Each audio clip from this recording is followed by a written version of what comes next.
Binge audio, Stéphane. Binge audio. Je sais pas pourquoi j'ai dit Stéphane. Je connais pas de Stéphane. Hein. Salut, c'est Thomas Rozek.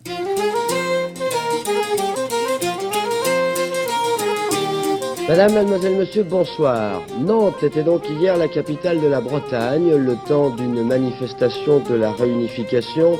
Si nous voulons avoir la majorité des Nantais à se déterminer pour la réunification de la Bretagne, il faut aussi que tous les Bretons puissent dire que Nantes doit jouer son rôle de métropole du Grand Ouest. J'en parle si souvent que ça paraît presque incongru de le répéter une nouvelle fois. Mais bon, allons-y quand même. J'ai vu le jour un beau matin de 1986, il y a presque 35 ans, dans la charmante ville de Brest. Je suis donc breton, finistérien, et la quasi-totalité de mes ancêtres aussi. Cette identité, je la revendique, j'y suis attaché évidemment, mais sans doute pas dans les mêmes proportions que certains de mes aïeux, qui eux furent proches des mouvements autonomistes au siècle dernier, ces activistes qui réclamaient l'indépendance de la région et qui malheureusement ont fait le choix pour une bonne partie d'entre eux de soutenir l'occupant, les nazis, durant la Seconde Guerre mondiale. Cette part encore très trouble de l'histoire nationale et régionale, elle est au cœur d'une série documentaire qu'on vient de terminer avec Quentin Bresson qui s'appelle « Au vieux pays de mes pères » et que vous pourrez découvrir dès le 22 février ici même dans Programme B et dans le podcast Connaissez-vous l'histoire. Mais avant ça, pour ce qui est de l'épisode du jour, on va s'attaquer à une question connexe, une revendication récurrente des mouvements bretons d'aujourd'hui, la place très polémique de Nantes. Bienvenue dans Programme B.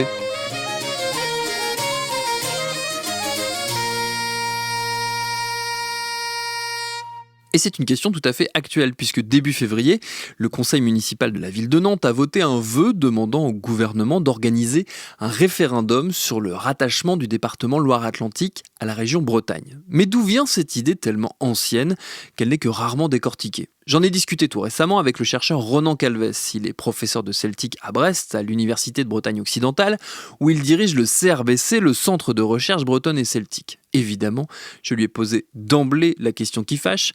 Est-ce que Nantes est en Bretagne ? C'est évidemment une question qui a plusieurs réponses. Ça dépend évidemment sous quel angle on se place. Sous l'angle administratif, elle n'est pas en Bretagne.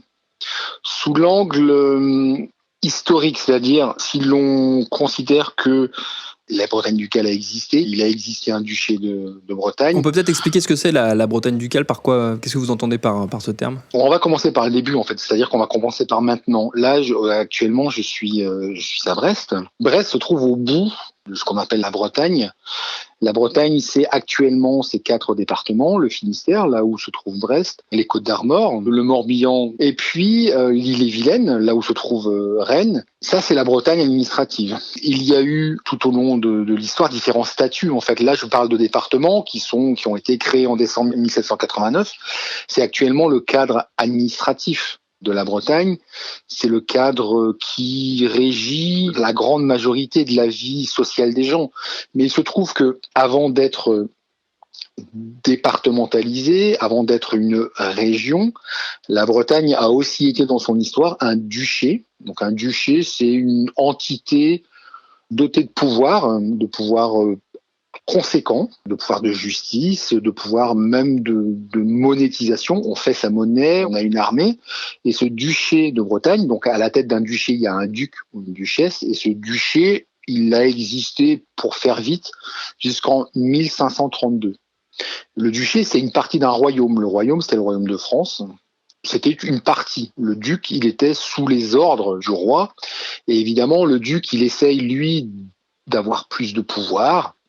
Le duché de Bretagne, c'était les 4 départements dont j'ai parlé, plus un 5e qui correspond à l'actuelle Loire-Atlantique. C'est-à-dire que Nantes faisait partie du duché de Bretagne.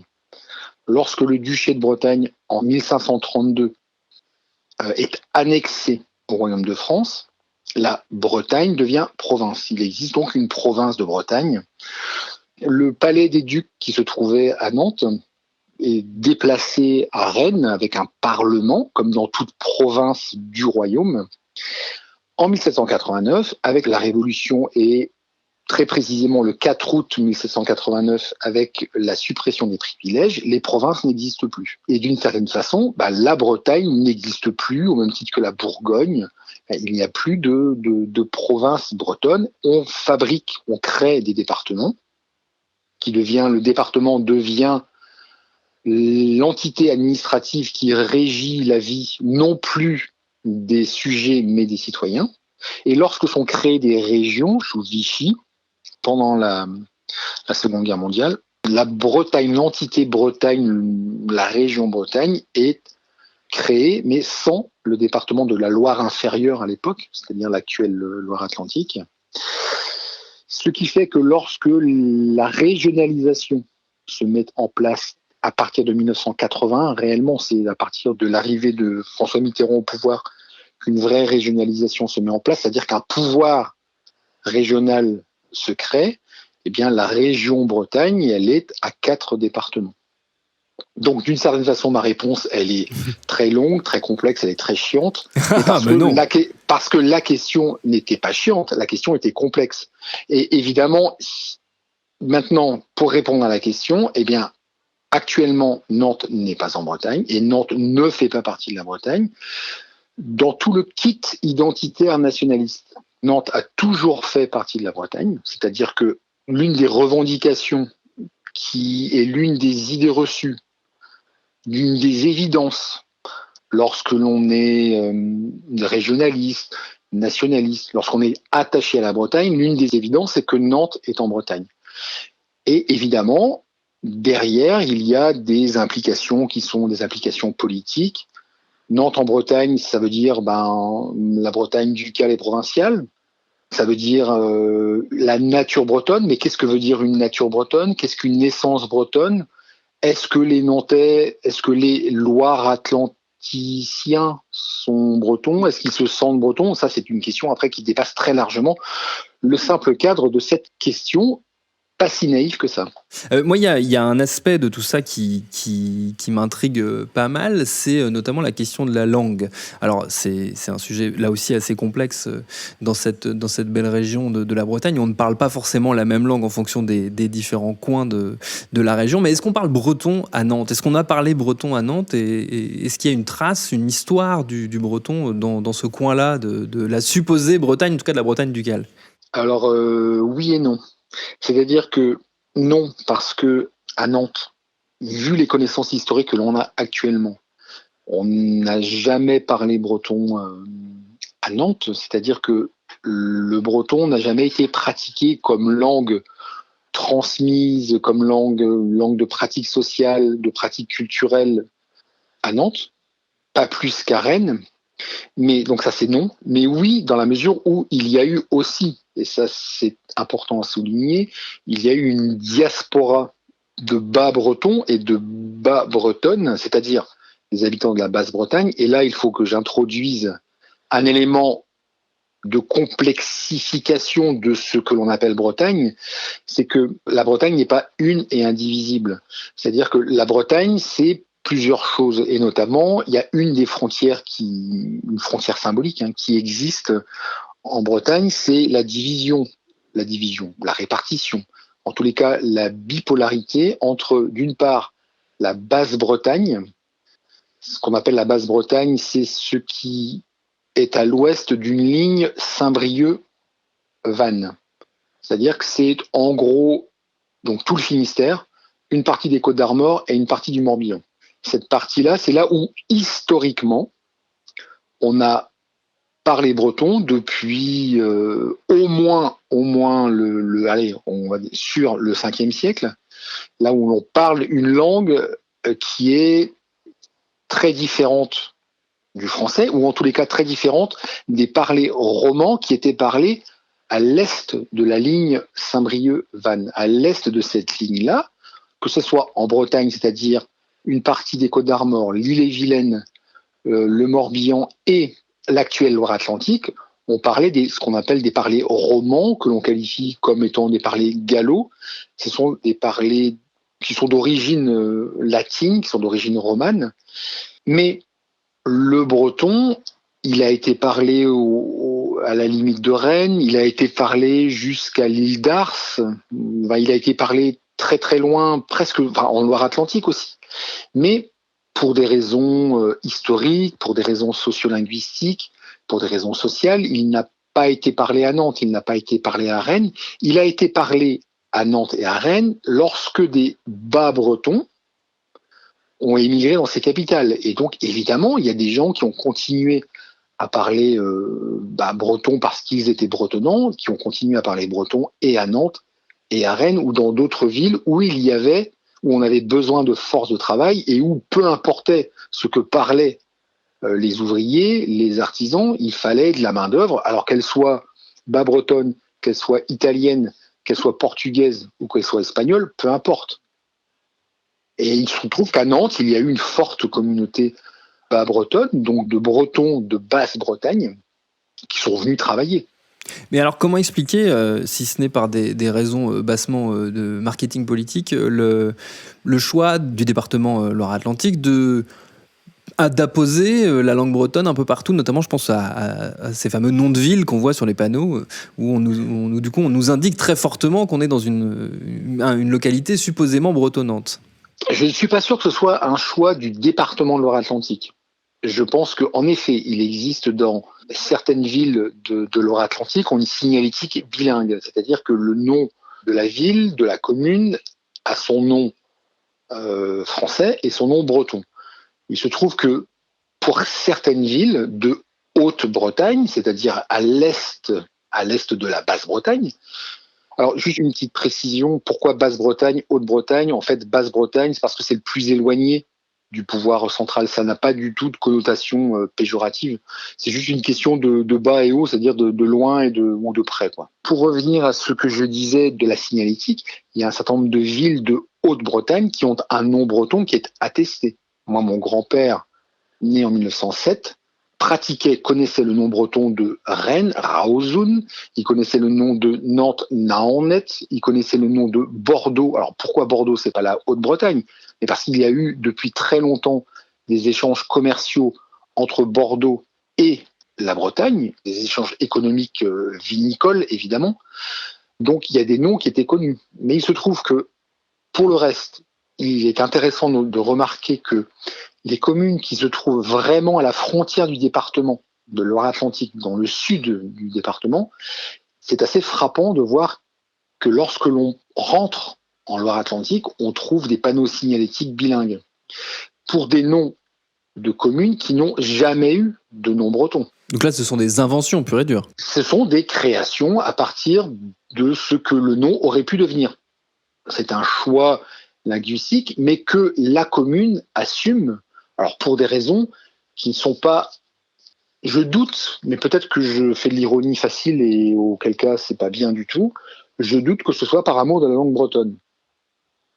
Je pense qu'il y a là une volonté d'utiliser le breton à des fins symboliques. Lorsque vous pénétrez en Loire-Atlantique, vous pénétrez dans une région différente qui a une langue, qui a une culture, qui est différente, en tous les cas qui se veut différente de la langue et de la culture de Vendée ou des Deux-Sèvres. La Bretagne c'est aussi une invention, c'est aussi une instrumentalisation, et évidemment, il y a une forme d'invention de la Bretagne, il y a une sorte de kit identitaire, mais qui est la Bretagne fait vendre. J'ai vu dans le magazine municipal de la ville de Brest, qui s'appelle Sillage, le dernier numéro, j'ai vu une publicité pour des masques qui sont fabriqués, je crois qu'ils sont fabriqués à l'Esnevin, des masques bretons, et donc on voit sur la pub, on voit une jeune femme et un jeune homme, avec la jeune femme avec une coiffe bigoudaine et le jeune homme avec un chapeau breton. Ça n'a l'Esnevin, il n'y a pas de coiffe bigoudaine évidemment, puisque la bigoudanie c'est dans le sud Finistère, mais ça veut dire Bretagne. Là, il y a une forme de merchandising, enfin il y a un truc quoi. Donc on met des hermines, on met du noir et blanc et on met une coiffe. Après, la question de savoir si c'est bien ou si c'est pas bien, ça c'est une autre question. Moi, ce qui m'intéresse, c'est de savoir pourquoi. Et là, il y a des ressorts qui sont des ressorts politiques, qui sont des ressorts aussi idéologiques, mais aussi qui sont des ressorts affectifs. Et c'est ça où c'est très compliqué. Enfin, c'est ça qui est très compliqué, c'est de voir aussi que la Basse-Bretagne est présentée aussi comme une espèce de réservoir, comme une espèce de réserve. C'est la réserve où se trouve là la Bretagne essentielle, la Bretagne naturelle, donc ce qui est une représentation.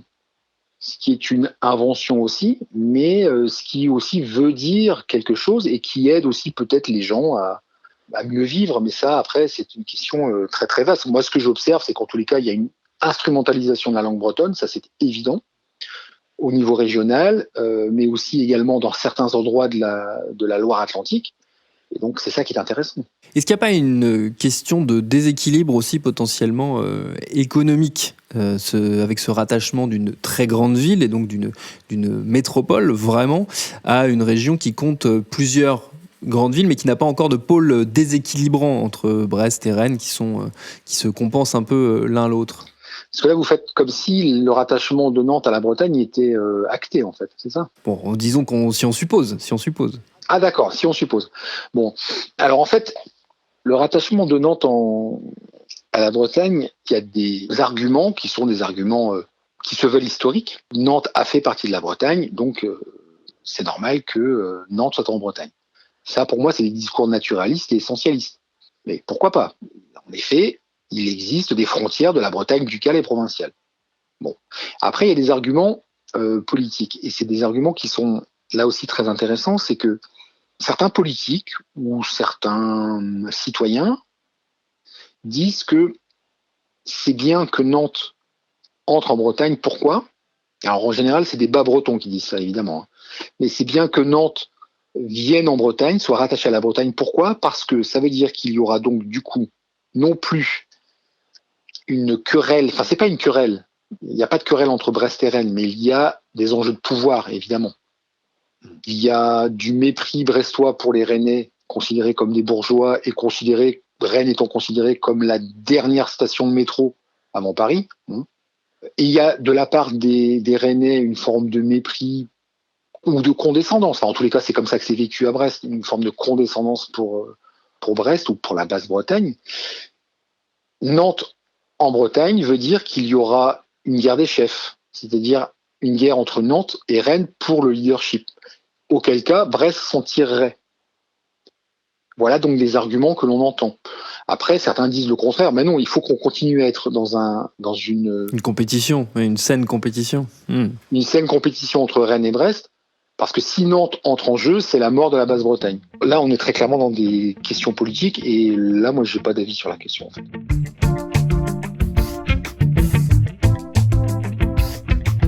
Et pour plonger encore plus loin dans les méandres de cette région pleine de mystères, n'oubliez pas dès le 22 février notre série Au vieux pays de mes pères, où il sera question de Bretagne, donc beaucoup, de famille un peu, et de secrets surtout. Merci à Ronan Calves pour ses réponses. Programme B, c'est un podcast de Binge Audio préparé par Lauren Bess, réalisé par Mathieu Thévenon. Abonnez-vous sur votre appli de podcast préféré pour ne manquer aucun de nos épisodes. Facebook, Twitter, Instagram pour nous parler, et à lundi pour notre série.